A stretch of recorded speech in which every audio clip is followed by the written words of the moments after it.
देखिए, जैसे सैकड़ों वर्षों के बाद एक सत्य की जीत हुई थी। सुप्रीम कोर्ट ने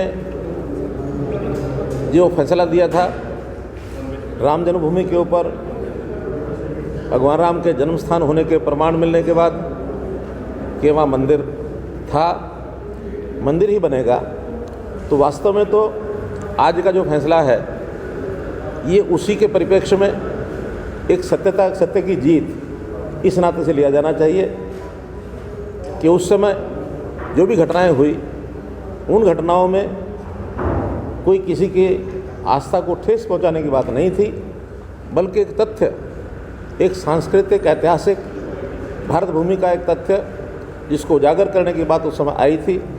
उसी को मैं मानता हूं कि निश्चित रूप से कोर्ट ने संज्ञान लिया होगा और सभी लोगों को जो एक प्रकार से इस मुकदमे में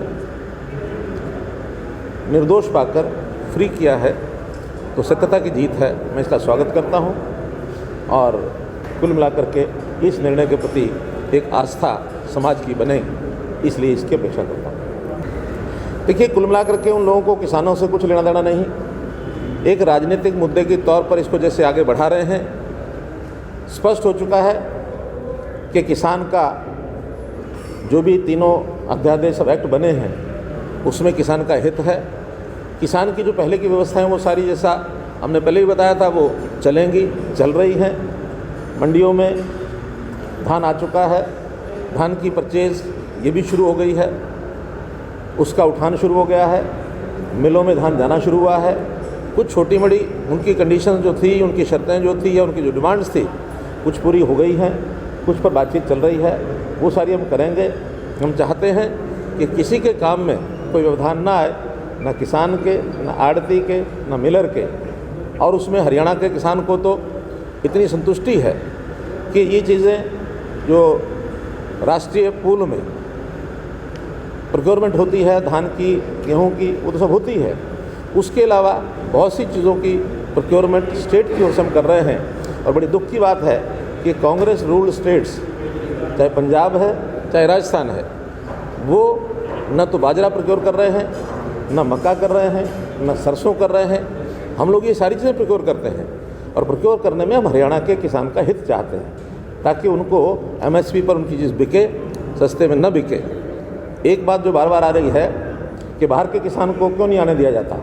हमने कहा कि जो राष्ट्रीय पूल में चीज़ें जाती हैं वो किसान आएगा, बेचेगा, लेकिन हमने जो कि अपना लॉजिस्टिक अपने किसान के लिए बनाया हुआ है, मंडियों में भीड़ ना हो, मंडियों में किसी प्रकार का हौच-पौच व्यवस्था न बने, तो मेरी फसल मेरा ब्यौरा के हिसाब से कूपन इशू करके और उनके टर्न बाय टर्न हम उनको बुलाते हैं, कूपन इशू करते हैं।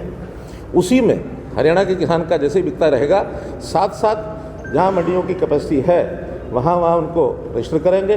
5 तारीख से ऐसे बाहर के किसानों को भी रजिस्ट्रेशन करने के बाद उनकी प्रोक्योरमेंट भी शुरू कर दी जाएगी। कल हमारे ACS फूड एंड सप्लाईज के साथ उनकी मीटिंग हुई है। उनके 17 पॉइंट थे, तकरीबन सब बातें मान ली गई हैं।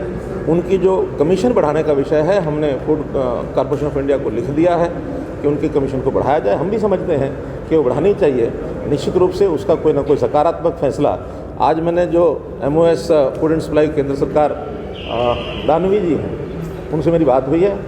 उनका कि आज ही डिपार्टमेंट में बैठ करके हम पॉजिटिवली इसको सोचेंगे और किसी कारण से लेट भी करते हैं FCI के लोग, तो हम उनको पे करेंगे और बाद में रीएम्बर्समेंट हम FCI से लेंगे।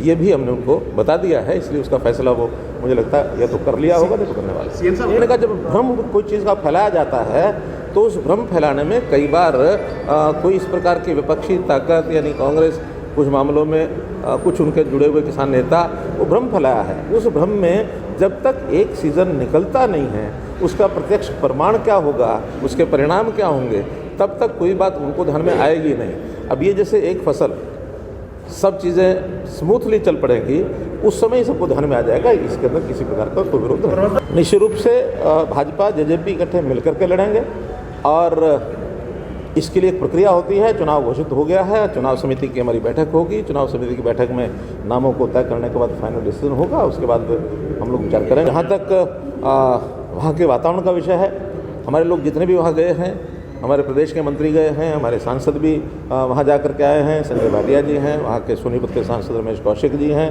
पार्टी के सब कार्यकर्ता जा रहे हैं। और एक मैसेज साफ ये है कि भारतीय जनता पार्टी के सरकार के नाते से हमने जो पिछले 5 साल में काम किए उसका भी प्रभाव है। और चूँकि वहाँ विधायक जो थे कांग्रेस पार्टी के थे, उन्होंने उस प्रकार के विकास की कभी चिंता नहीं की। मैं तो ये भी कहता हूँ कि अगर हमें भी आकर के पिछले 5 साल में कह देते कि अपने इलाके में 4 बातें हमने करानी है, नॉर्मल काम होते रहे, लेकिन विशेष काम कराने के लिए विधायक को एक्टिव होना पड़ता है। वो विधायक जैसे थे आपको पता, लेकिन अब हमने वहाँ विकास के काम इतने करा दिए हैं कि आज पूरे क्षेत्र में विकास विकास विकास ये सब लोग बोल रहे हैं। चाहे वो गली सड़कों की बात है, चाहे वो नहरों की नालियों की बात है, चाहे वहाँ 2-3 प्रोजेक्ट हमने घोषणा की है, 2 कॉलेज वहाँ घोषित किए है, जल भराव की सारी व्यवस्थाओं को ठीक किया है, और वहाँ के इलाके के लोगों को रोज़गार मिले तो इंडस्ट्री के लिए एक मॉडल टाउनशिप एक वहाँ बनाई जाएगी। तो इस नाते से ये सारे काम वहाँ किए गए हैं और इससे संतुष्टि है। लोगों को ये भी लगता है कि जो कांग्रेस के लोग बहकाते थे, चाहे नौकरियाँ ट्रांसफ़र, इस ट्रांसपेरेंसी के साथ जो काम कर रहे हैं उसका एक प्रभाव है। निश्चित रूप से मेरा दावा है कि बड़ौदा सीट हम जीतेंगे।